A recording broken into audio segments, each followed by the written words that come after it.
Hi, my name is Koku with blackfilm.com, and I am here with the ever so talented Miss Ester Dean.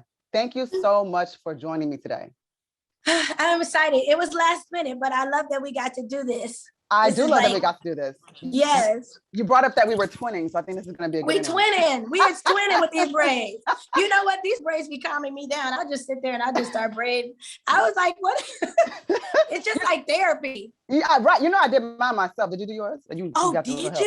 No. What I do is I get them done, and then I braid them together so it can like look like okay. I'm gonna try that.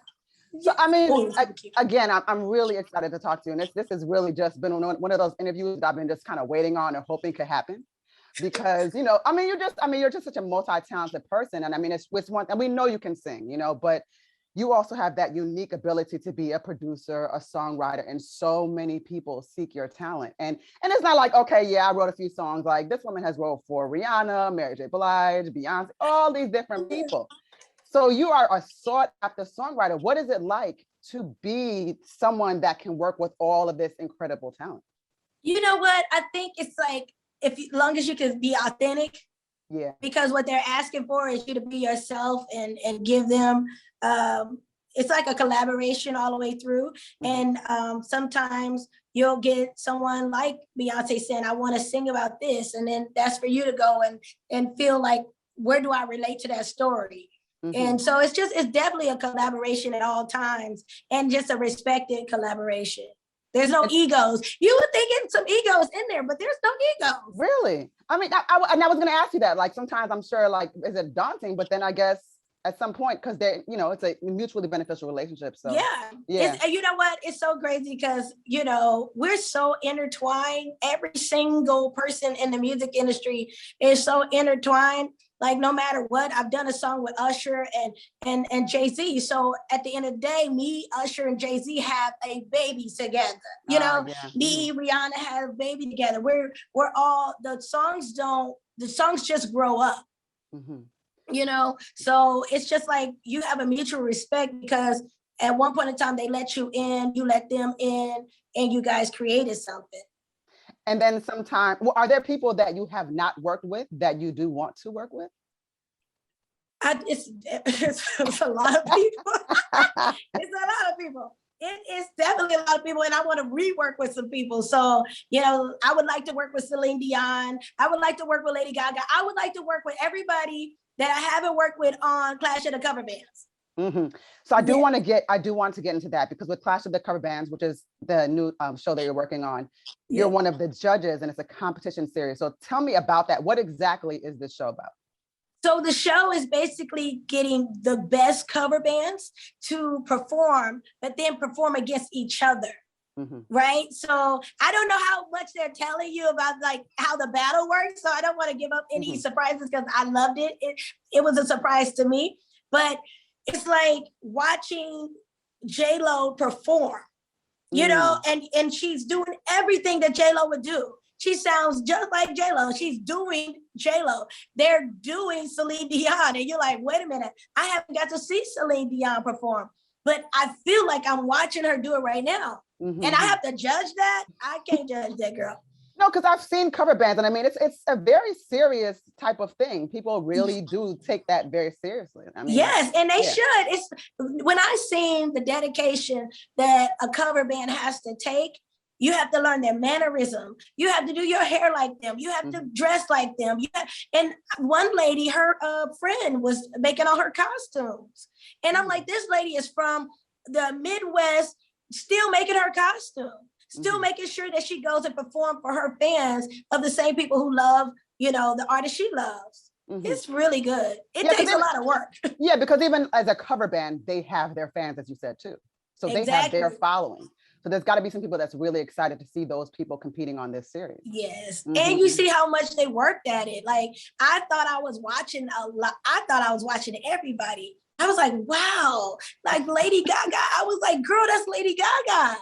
You guys have to watch it. I don't want to blow it up. I don't want to get all crazy. It's just that damn good. It really is. Well, no, I like it because the idea is really interesting, because it's one thing to be on a vocal competition series. We've seen that in the past. This has just a bit of a different twist in the way that, Yes. like you said, it's an entire band and they're dedicated to that particular genre and that artist that offers a different flavor and complexion to it. I like that. Like costume changes, hair changes, I have been an artist. I have been an artist that went on stage. The things that you must do to prepare yourself to get on the stage and do every dance right and everything like that, that is a lot of stamina. So we're not watching somebody just stand up. We're not watching somebody, we're watching somebody who has embodied a superstar. Mm-hmm. So when you put yourself in their shoes, because you do understand what it's like to do what they're doing, did you think that how nervous are you when you perform for the type, because it's, I mean, again, it's one thing to perform for your audience when those bands are in front of their fans, but now it's like, look at you guys, you, Adam, Twitch, and Meg. I mean, it's like, this is a different type of judging, you know? Yeah. So what do you think that they were thinking? What was going through their minds? The way that they have to be judged, because they're getting judged based on how great they are at being someone that's already shown greatness. It's like, I tell you, okay, girl, you Rihanna now, perform, but perform just like Rihanna. I wouldn't even be able to even open the door. Like, I was like, those people on this show will dance and perform me under the table, honey. They are so good. It's like watching a real thing. Jimmy Fallon is very, very genius because of this. This is a great show. And what I also really like about it is that you seem so excited about it. Like, I wouldn't even think anything could still impress you. Oh my God, I'm so childlike. Look at this. I'm so childlike, girl. Look at my outfit, girl. Look at my nails, girl. I am very, very childlike. I continue to stay childlike because that's where creativity come from. Creativity come from play. So I always never let myself get so serious. So my house is pink.